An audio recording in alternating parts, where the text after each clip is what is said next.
I'm Teresa Carraggio, and this is Third Paradigm. Today I am going full woo-woo. My topic is grouse and dragonfly. On her last visit, my daughter Veronica brought her deck of medicine cards.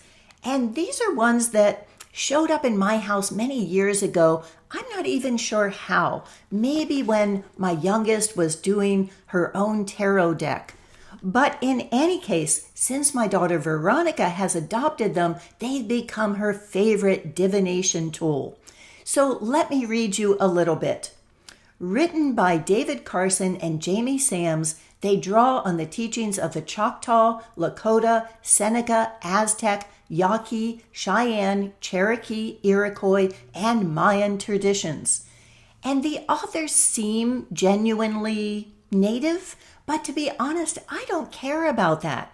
I think that we are all indigenous to the planet and that all the knowledge and teachings from every culture belong to all of us equally.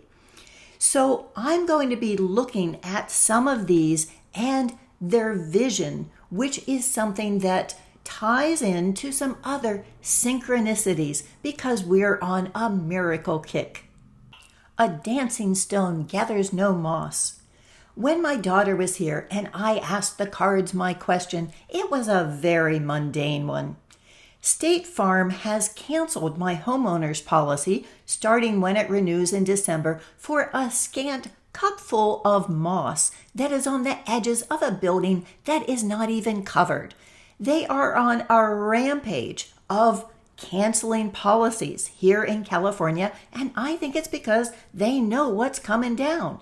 And this is something that I'm just not sure. They keep telling me with all the disasters, make sure that your homeowner policy is fully up to date and covers everything, which it doesn't by design. So now that I may not have any at all, do I care? With all this complaining, the card that I pulled was the grouse. This is what it said.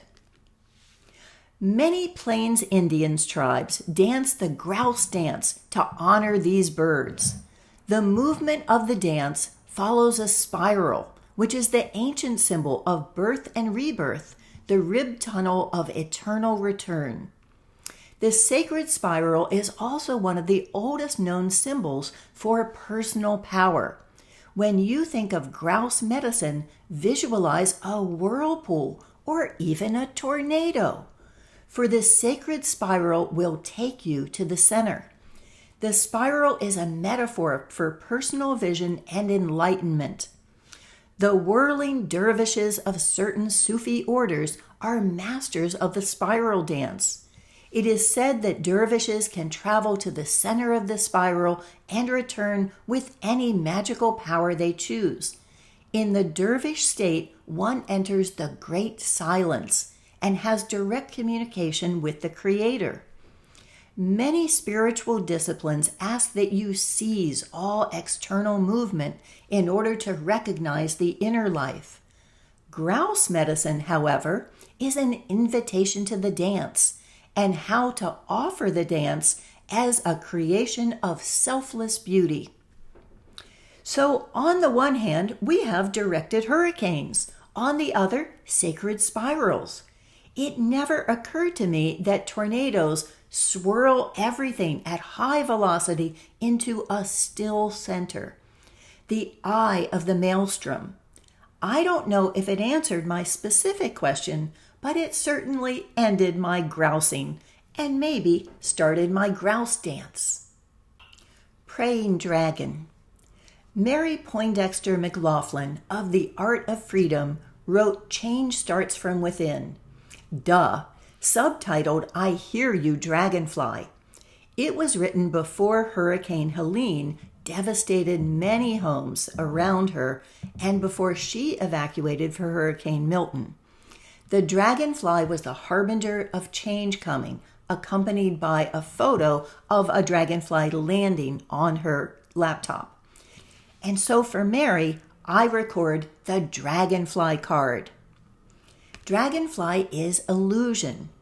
Dragonfly medicine is the dream time and the illusory facade we accept as physical reality.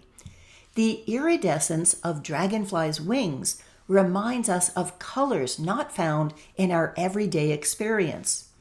Dragonfly's shifting of color, energy, form, and movement explodes into the mind of the observer, bringing vague memories of a time or place where magic reigned. Some legends say that Dragonfly was once dragon, and dragon had scales like dragonfly's wings. Dragon was full of wisdom and flew through the night, bringing light with its fiery breath.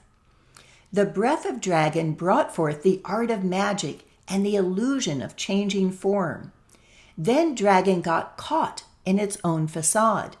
Coyote tricked dragon into changing form, and the shape of its new body became the dragonfly. In accepting the challenge to prove its power and magical prowess, dragon lost its power. Dragonfly is the essence of the winds of change, the messages of wisdom and enlightenment, and the communications from the elemental world: air, earth, fire, and water. Call on Dragonfly to guide you through the mist of illusion to the pathway of transformation. Follow Dragonfly to the place inside your body where magic is still alive, and drink deeply of its power.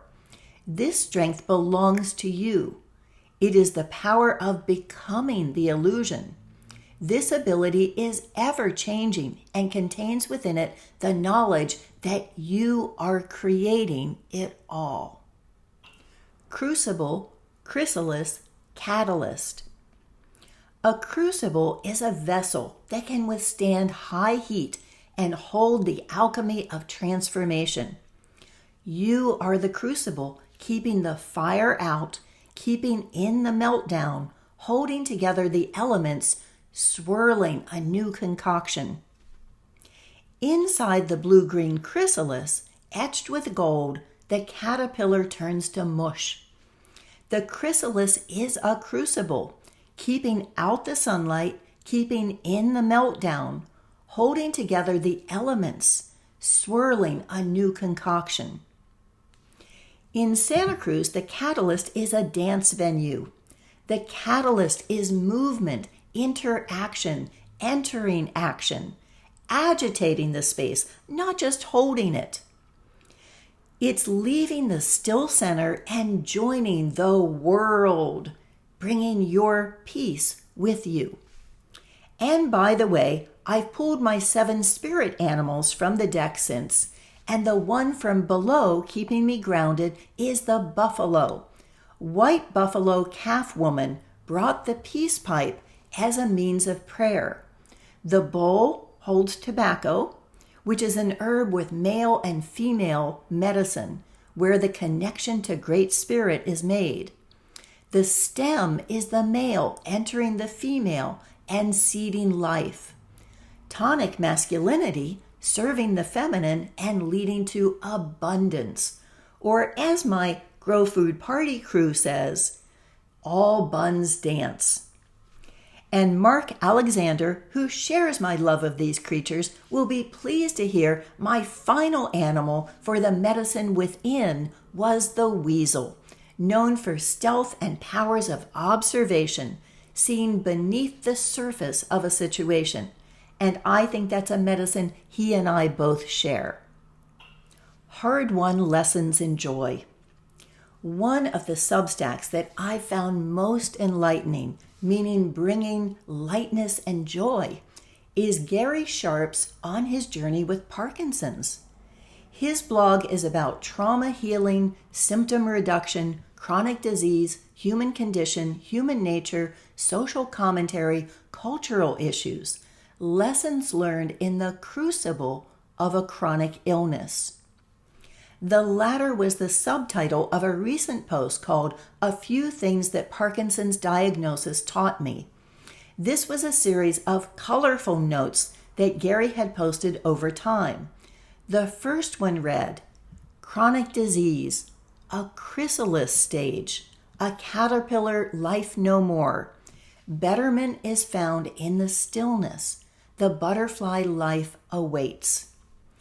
Imagine my not surprise that Gary had posted crucible in his subtitle, chrysalis in his first note, and catalyst as his clear meaning. I had to double check that I hadn't already published that one.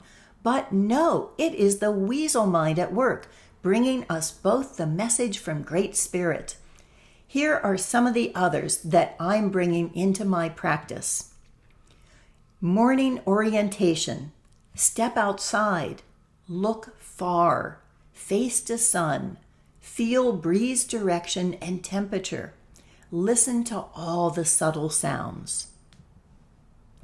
Then, don't count the lost time, now gone, but make the time left, still to go, count.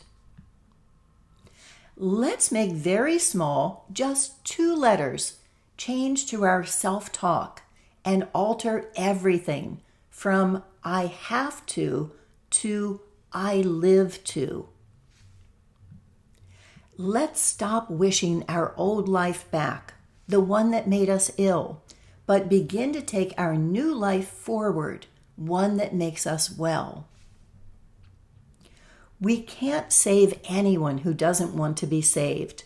Shouting or being angry never changed anyone who isn't seeking change. Curious how our cultural language of health is couched in terms of war, the fight against, battling, all very inflammatory. Cultivate the memory garden. Revisit, feed, and water the joyful flowers often. Leave scant room for the knotweeds, and that is KNOT, of trauma to grow. And finally, the jungle I want to see. In this, I start with a meme saying, I don't want to go back to how it used to be. I want to go forward to how it should be. So continuing in the theme of miracles, yesterday was an excellent day, including a chat group that I'd been invited to by Crow of Nevermore Media. In the midst of some debates, I posted my video, How to Have a Better Argument, and then I went to my aerial workout class. When I got back, it was late, and I took a long bath, and then I made up my bed with my tie-dyed bamboo sheets, and then I read the rest of the chat, where Crow had reposted my video and was saying, arguing should be fun, with an image of a cute cheering dog. And then my 10 steps to a better argument. 1, frame an open question. 2, like the person you're arguing with. 3, why does it matter? 4, define all the terms in the question and what they mean to you. 5, expand the realm of possible answers. 6, what evidence could change your mind? 7, how do you determine authorities on the subject? 8, own your dogma. 9, name the rules of engagement. And 10, agree to talk until you agree. It made me so happy that I had to do a little happy dance because it was too late for me to ding everyone's phone with the little hearts I wanted to paste all over that someone had liked my steps to a better argument. So on Substack, I have linked my little happy dance song, which is Jungle, back to 74. I recommend you watch it and see if you can keep from dancing. And for more, here is How to Have a Better Argument, and this is Ode to a Clothesline to show off my tie-dyed sheets and say goodbye to summer and hello to bath season.